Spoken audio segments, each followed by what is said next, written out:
ಆತ್ಮೀಯ H16 news ಅರ್ಥಾತ್ ತಿ ಸೀತಾರಾಮ್ ನ್ಯೂಸದ ವೀಕ್ಷಕರೇ, ನಾನು ನಿಮ್ಮವ ಎಂ ಆಯುಧ ಮಲ್ಲಪ್ಪ ಜೊತೆ ಅವರು.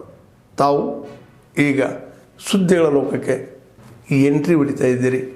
ಈ ಸುದ್ದಿಗಳನ್ನು ಪ್ರತಿಯೊಂದು ನೋಡೋ ಜೊತೆಗೆ ನಿಮ್ಮ ಅಭಿಪ್ರಾಯಗಳನ್ನು ಹಂಚ್ತಾ ಇರಿ. ಯಾಕಂದರೆ ಈ ಸುದ್ದಿಗಳು ನಿಮಗಾಗಿ, ನಿಮ್ಮ ಬದುಕಿಗಾಗಿ, ನಿಮ್ಮ ವೈಚಾರಿಕೆಗಾಗಿ, ನಿಮ್ಮ ತಿಳುವಳಿಕೆಗಾಗಿಯೂ ನಿಮಗೂ ಗೊತ್ತು.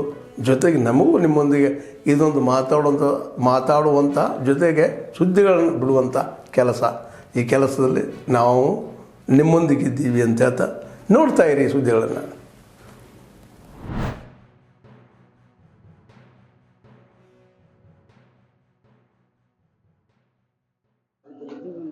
ಉತ್ತಮವಾದಂಥ ಮಳೆಯನ್ನು ಕೊಟ್ಟು ಬೆಳೆಯನ್ನು ಕೊಟ್ಟು ಹಚ್ಚ ಹಸಿರಾಗಿಟ್ಟಿರಲಿ, ಜನರ ಜೀವನದಲ್ಲಿ ನೆಮ್ಮದಿ ಸಿಗುವಂತಾಗಲಿ ಅಂಥೇಳಿ ನಾನು ಆ ಪರಮೇಶ್ವರನಲ್ಲಿ ಪ್ರಾರ್ಥಿಸ್ತೇನೆ.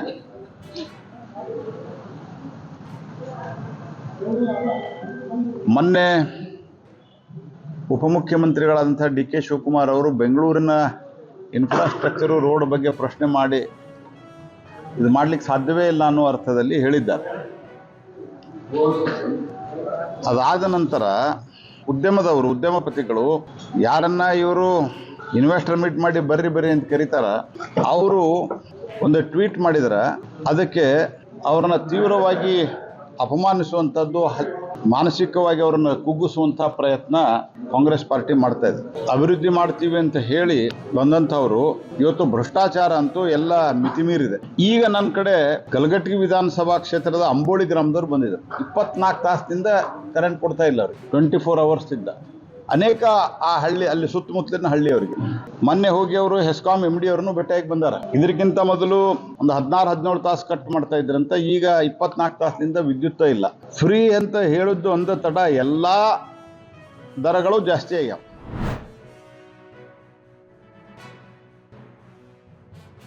वो भारत की बहुत बड़ी संस्था के CMD हैं श्रीमान RK चौधरी जी. किरण जी में जरूर कुछ जादू है, इन्होंने इनको प्रभावित कर दिया. प्रधानमंत्री जी को कन्विंस कर दिया कि अरुणाचल प्रदेश में 50,000 मेगावाट बिजली की संभावनाएं हैं और 1 मेगावाट 10 करोड़ का खर्चा मांगता है. 5 लाख करोड़ के निवेश की संभावनाएं हैं.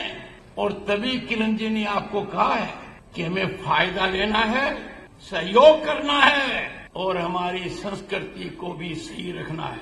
ऐसी परिस्थिति के अंदर मेरा यहाँ पर आना मन गदगद है. प्रदेश में आज के दिन 3 एयरपोर्ट हैं. प्रदेश का राष्ट्रीय राजमार्ग मैं उस पर आया हूँ. फ्रंटियर बनेगा क्योंकि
ಬೆಳಗ್ಗೆ 4 ಗಂಟೆಯಿಂದ ಅಭಿಷೇಕ ಎಲ್ಲ ಶುರುವಾಗಿದೆ. ನಾಳೆ ಬೆಳಗ್ಗೆ 4 ಗಂಟೆವರೆಗೂ ಅಭಿಷೇಕ ಆಗ್ತಾನೆ ಇರುತ್ತೆ. 4:15ಗೆ ಮಹಾಭಿಷೇಕ ಮಾಡಿ ಆಮೇಲೆ ವಿಶೇಷವಾದ ಅಲಂಕಾರ ಮಾಡಿ ಎಲ್ಲರಿಗೂ ದರ್ಶನದ ವ್ಯವಸ್ಥೆಯನ್ನು ಮಾಡ್ತಾರೆ. ಈಗ ಕೂಡ ಭಕ್ತಾದಿಗಳು ಸರತಿ ಸಾಲಿನಲ್ಲಿ ಬಂದು ಆ ದೇವರನ್ನ ದರ್ಶನ ಮಾಡ್ತಾ ಇದ್ದಾರೆ.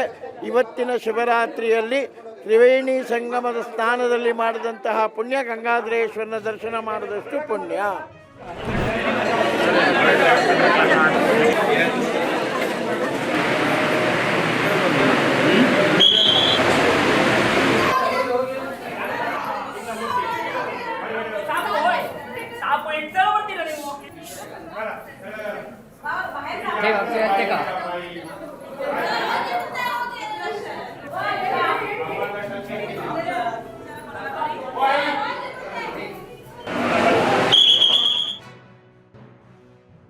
अंदर हाथ डाल के वो आत्मलिंग का दर्शन हुआ। बाद में गणपति बापा का दर्शन किया, समुद्र जाके स्नान किया। हम यहाँ सब साथ में सब लोग यहाँ से लेके आए हैं, 10-15 लोग हैं यहाँ से। महाराष्ट्र पंढरपुर से हम लोग यहाँ दर्शन लेने के लिए यहाँ के बहुत अच्छा है। कार्य आहे चांगलं नियोजन, सुसज्ज आणि स्वच्छता अति चांगल्या पद्धतीनं आहे। त्यामुळे व्यवस्थित दर्शन, भाविकाला कुठलाही प्रकारचे त्रास नाही। चांगल्या पद्धतीनं दर्शन, चांगले दर्शन रांग वगैरे अति सुंदर भव्य दिव्य हा सोहळा आज येथे संपन्न झालेला। ಆದ್ಮೇಲೆ ಎಲ್ಲ ಸುದ್ದಿಗಳನ್ನು ನೋಡಿದ್ರಲ್ಲ, ಏನು ಅನಿಸ್ತು ನಿಮಗೆ? ಇದರಲ್ಲೇ ನಿಮ್ಗೆ ಲೈಕ್ ಆಗಿರ್ಬೋದು, ಡಿಸ್ಲೈಕು ಆಗಿರ್ಬೋದು, ಕಾಮೆಂಟ್ ಬೇಡಪ್ಪ ಅಂತೂ ಅನಿಸಿರ್ಬೋದು, ಕಾಮೆಂಟ್ ಮಾಡಬೇಕಪ್ಪ ಅನಿಸಿರ್ಬೋದು, ಶೇರ್ ಮಾಡಬಾರ್ದಪ್ಪ ಅನಿಸಿರ್ಬೋದು, ಅದು ಮಾಡಬೇಕು ಅನಿಸಿರ್ಬೋದು. ಏನಾದರೂ ಆಗಲಿ ಶೇರ್ ಮಾಡ್ತಾಯಿರಿ, ಈ ನ್ಯೂಸ್ಗಳನ್ನ ಹಂಚ್ತಾ ಇರಿ, ಜೊತೆಗೆ ಇದಕ್ಕೆ ಸಬ್ಸ್ಕ್ರೈಬ್ ಆಗ್ತಾಯಿರಿ ಅಂತ ಹೇಳ್ತಾ H16 ನ್ಯೂಸ್ ಅರ್ಥಾತ್ ಹೇ ಸೀತಾರಾಮ್, ಇದು ಸತ್ಯದ ಕೈಗೆ ನಡಿ. ವಂದನೆಗಳು.